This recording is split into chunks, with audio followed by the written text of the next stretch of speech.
Hi everybody, Sandra here, and I'm back answering more misophonia related questions. And in today's video I'm going to answer the question, or at least try to answer the question, what causes misophonia?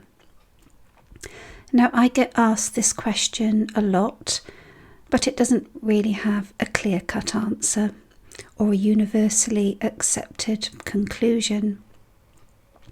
And that's because there is not really enough research being carried out into misophonia, and it would certainly appear that the condition is more likely to occur in people who struggle with other types of condition like OCD, generalized anxiety, and high levels of stress.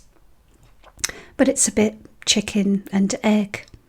Do we develop misophonia because we are anxious, or do we become anxious as a result of actually having misophonia?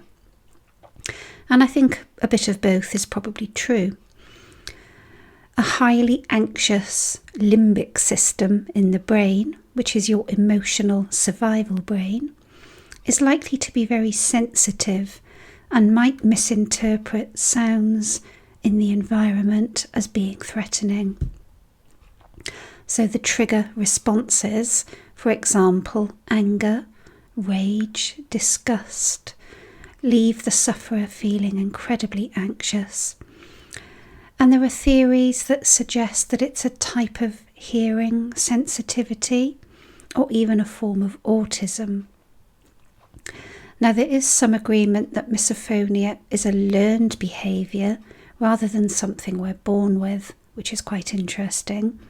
So it's like a reflex that just keeps on repeating every time the trigger is present. And I don't know if anyone is familiar with Pavlov's dogs. Now this was a famous experiment where dogs were conditioned to produce saliva at the sound of a bell. And first of all, they were given food when the bell sounded for the first few times. Then the experimenters noted that the saliva was produced when the bell sounded, in anticipation of the food. So in a very similar way, it's believed that a person with misophonia has a negative reaction to sound in the environment. And it could be when they're feeling anxious about something else. So the sound itself might not necessarily be related to whatever it is that made them anxious in the first place.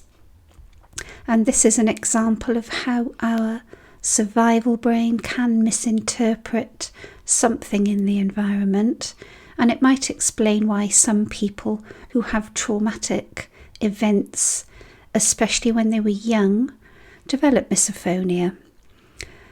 And we also learn through the observation of others.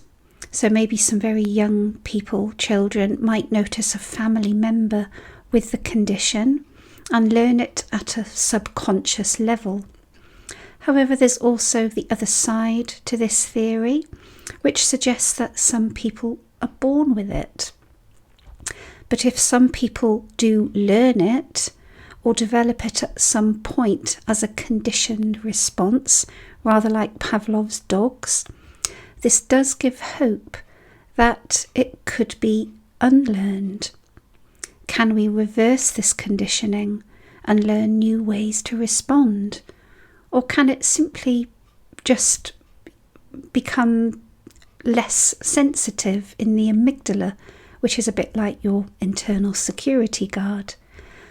And can just reducing anxiety in itself help with misophonia triggers, regardless of whether you learned it or you were born with it? So I hope this was helpful and interesting, and I'll be back with more content another day. Bye for now.